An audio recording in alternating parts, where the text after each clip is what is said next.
नमस्कार दोस्तों, आप सभी का फिर से स्वागत है आप ही के अपने YouTube चैनल में।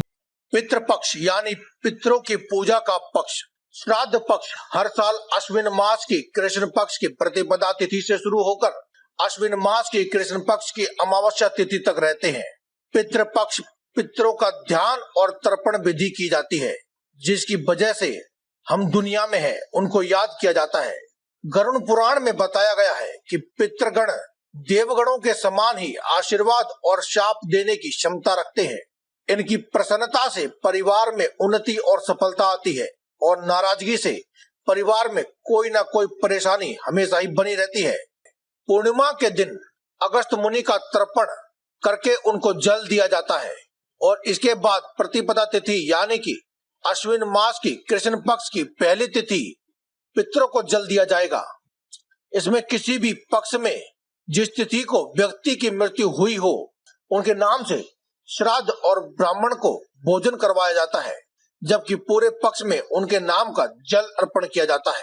पितृ हमसे सदा ही खुश रहे और हमारा परिवार हमेशा ही सुख शांति में बना रहे, इसके लिए हमें कुछ उपाय अवश्य करने चाहिए, जिसकी जानकारी आपको वीडियो के माध्यम से मिल जाएगी।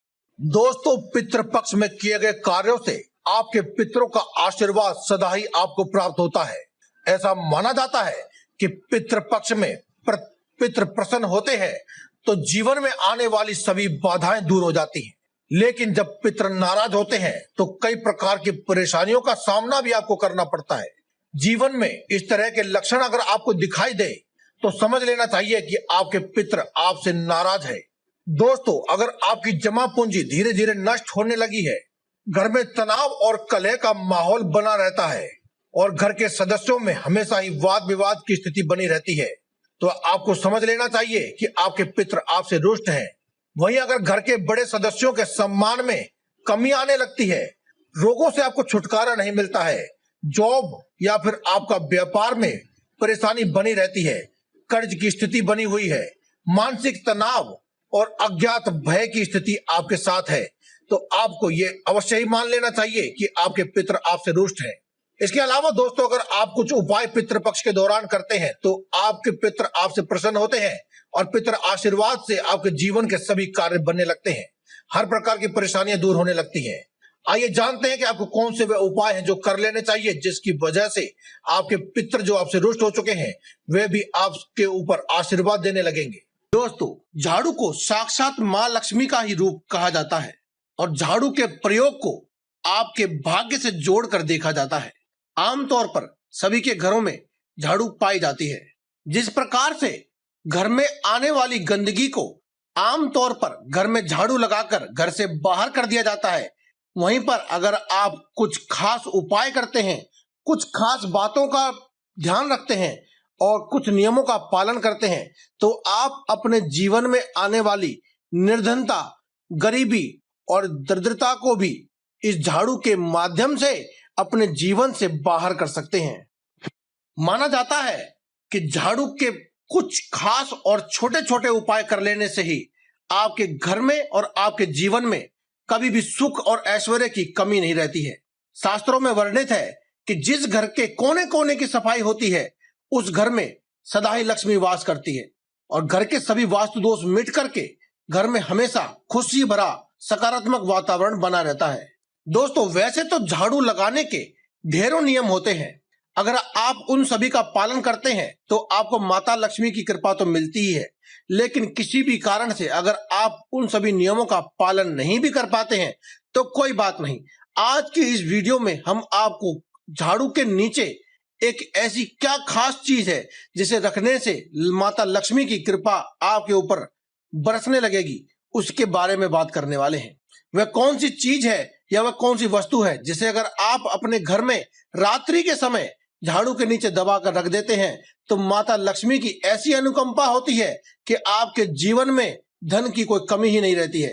तो दोस्तों, अगर आप भी जानना चाहते हैं कि ऐसी वह क्या वस्तु है, वह कौन सी छोटी छोटी चीजें हैं जिनका हमें ध्यान रखना चाहिए, वह कौन से नियम हैं जिन्हें हमें अपना लेना चाहिए, तो आप इस वीडियो को अंत तक देखें और कमेंट बॉक्स में जय माता दी, जय मां लक्ष्मी एक बार अवश्य ऐसा कमेंट कर दें। और ज्यादा से ज्यादा लोगों तक इस वीडियो को शेयर करें, क्योंकि दोस्तों हम आपके लिए हर रोज लेकर आते रहते हैं ऐसे ही जबरदस्त वीडियोस जिनसे आप अपने जीवन को सुखमय बना सकते हैं और जी सकते हैं एक सुखमय जीवन। तो दोस्तों चलिए बात करते हैं वह कौन सी चीजें हैं जो आपको अपने झाड़ू के नीचे रखनी चाहिए। दोस्तों जैसा कि हमने आपको पहले बताया था कि झाड़ू को माता लक्ष्मी का ही प्रतीक माना जाता है। माता लक्ष्मी साक्षात रूप से झाड़ू में निवास करती हैं, इसीलिए आपको अपने घर में झाड़ू को विशेष रूप से ध्यान पूर्वक रखना चाहिए, साफ स्वच्छ जगह पर रखना चाहिए। कभी भी खड़ी झाड़ू को अपने घर में नहीं रखना चाहिए और ऐसी जगह पर भी नहीं रखना चाहिए जहां झाड़ू के ऊपर पैर पड़ जाए। इसके अलावा आपको एक बात और बताते हैं दोस्तों कि 3 झाड़ू का अगर आप गुप्त दान करते हैं तो आपके घर में धन माया आने से कोई भी नहीं रोक सकता है। जी हाँ दोस्तों, यह उपाय आपको विशेष रूप से किसी खास संयोग पर, कुछ खास त्योहारों पर जैसे होली, दिवाली, एकादशी, शुक्रवार, वीरवार, ऐसे कुछ खास संयोग होते हैं, ग्रहण वगैरह या फिर पूर्णिमा, अमावस्या, इन पर आपको दान करना चाहिए। दान करने के लिए क्या करें कि आप अपने घर में से कोई भी नई झाड़ू को लेकर के ब्रह्म मुहूर्त में मंदिर के सीढ़ियों पर रखे छोड़कर आ जाएं। ये दान गुप्त होना चाहिए, इसके बारे में किसी को पता ना चले, इस प्रकार से आप इसका दान करें। पुराने समय में लोग ऐसा करते थे कि जब उनकी झाड़ू टूट टूट कर गिरने लगती थी, पुरानी हो जाती थी, तो उसे वे अपने घर से हटा देते थे, क्योंकि वह झाड़ू आपके घर में नकारात्मक ऊर्जा को और वास्तु दोषों को उत्पन्न करने लगती है। अगर आप पुरानी झाड़ू जो टूट टूट कर गिरने लगी है, ज्यादा पुरानी हो गई है, अगर आप उसका इस्तेमाल फिर भी करते रहते हैं तो इससे आपके घर में वास्तु दोष उत्पन्न हो जाते हैं, साथ ही नकारात्मक ऊर्जाओं का प्रभाव बढ़ने लगता है। साथ ही आपने देखा होगा पुराने जमाने के लोग बताते हैं कि पहले मंदिरों में सफाई करते थे, अपने घर की झाड़ू से इस्तेमाल करके मंदिरों में सफाई करते थे। आज भी कुछ लोग करते हैं, तो आप देखेंगे कि उनके घर में हमेशा ही बरकत बनी रहती है।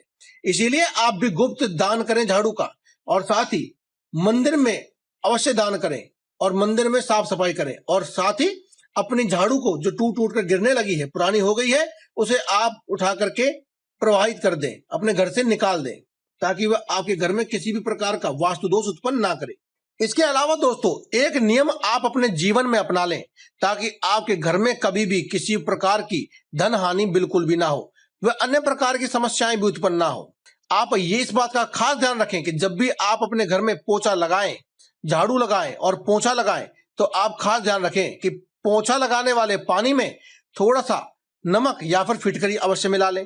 साथ ही जहां भी आप झाड़ू लगा रहे हैं ये देख लें कि आपके कहीं कोई जूठा तो नहीं गिरा हुआ है, जूठन आदि तो नहीं गिरी हुई है, उसके ऊपर सीधे तौर से कभी भी आप झाड़ू ना लगाएं, क्योंकि दोस्तों आपको बताया था कि झाड़ू को साक्षात रूप से लक्ष्मी का प्रतीक माना जाता है। अगर आप जूठन पे सीधी झाड़ू लगाते हैं तो इससे माता लक्ष्मी क्रोधित हो जाती है। इसलिए इसके लिए आप क्या करें, उस पर थोड़ा सा पानी डाल लें या फिर उसे किसी कपड़े आदि से पोंछ कर लें, उसके बाद आप झाड़ू लगाएं। अगर आप पोंछ नहीं सकते हैं तो थोड़ा पानी डाल लें, उसके बाद ही आप उस पर झाड़ू लगाएं। दोस्तों ये एक ऐसी मान्यता है जो प्राचीन समय से चली आ रही है। जो भी कोई व्यक्ति इस मान्यता का पालन करता है उसके जीवन में कभी भी दुख नहीं होते हैं, दरिद्रता नहीं होती है, उसका जीवन सुख और ऐश्वर्य से भरा ही रहता है।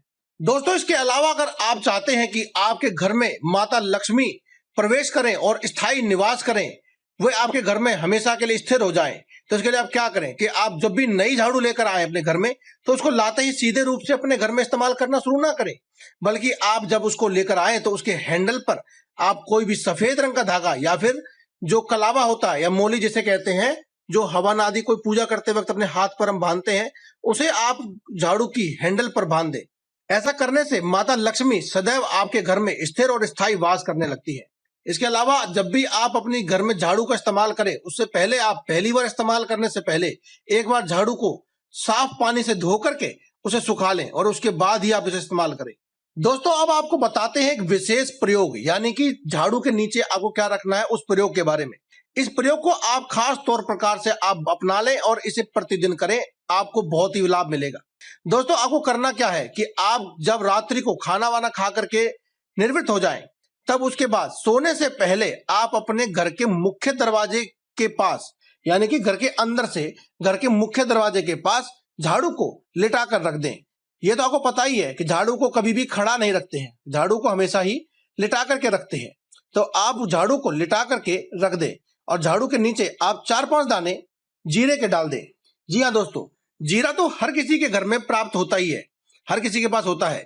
साथ ही आप गिनती करके आप 11 दाने सूखे धनिये के भी डाल दें, यानी कि साबुत धनिये के डाल दें। अगर आपके पास नहीं है तो आप दिन में ही ले आए और रात को आप जीरा और धनिया दोनों को ही मिला करके आप जो है झाड़ू के नीचे डाल दें। धनिये के दाने 11 होने चाहिए और जीरे के दाने 4-5 हो, कोई गिनती की जरूरत नहीं है। आप बस थोड़ा सा जीरा और 11 दाने सूखे धनिये के डाल दें। खास तौर पर दोस्तों आपको यह प्रयोग रात्रि को ही करना है। आप इस प्रयोग को किसी भी दिन कर सकते हैं। सोमवार से लेकर के रविवार तक आप किसी भी दिन से इस प्रयोग को शुरू करें और प्रतिदिन करें। अब आपको क्या करना है कि अगले दिन सुबह उठ करके अपने घर में जब आप झाड़ू लगाएंगे तो आप उन जीरे और जो सूखे धनिये के दाने थे उसे भी घर के कूड़ा करकट के साथ ही बाहर निकाल करके झाड़ू के साथ फेंक दें। ऐसा माना जाता है कि आपके घर में जो भी नकारात्मक ऊर्जा थी, दरिद्रता थी, धन हानि होने के जो योग थे, वे सभी योग इस झाड़ू की गंदगी के साथ आपने अपने घर से बाहर निकाल दिए। और जिस घर में संपूर्ण रूप से सफाई होती है वहां पर माता लक्ष्मी का निवास होता ही है। यही बात ग्रंथों में और शास्त्रों में लिखी गई है। इसलिए दोस्तों इस उपाय को जो भी व्यक्ति करता है उसके जीवन से दरिद्रता का नाश हमेशा के लिए हो जाता है और माता लक्ष्मी का प्रवेश अवश्य ही होता है। जो भी कोई ये उपाय करता है उसके घर में बरकत बढ़ती है और सुख समृद्धि आती है। तो दोस्तों आज की इस वीडियो में केवल इतना ही। कल फिर आपसे मुलाकात होगी एक और नई वीडियो के साथ। तब तक के लिए दें में इजाजत। धन्यवाद। कमेंट बॉक्स में लिखना ना भूलें, जय माता दी, जय मां लक्ष्मी, जय बजरंग बली।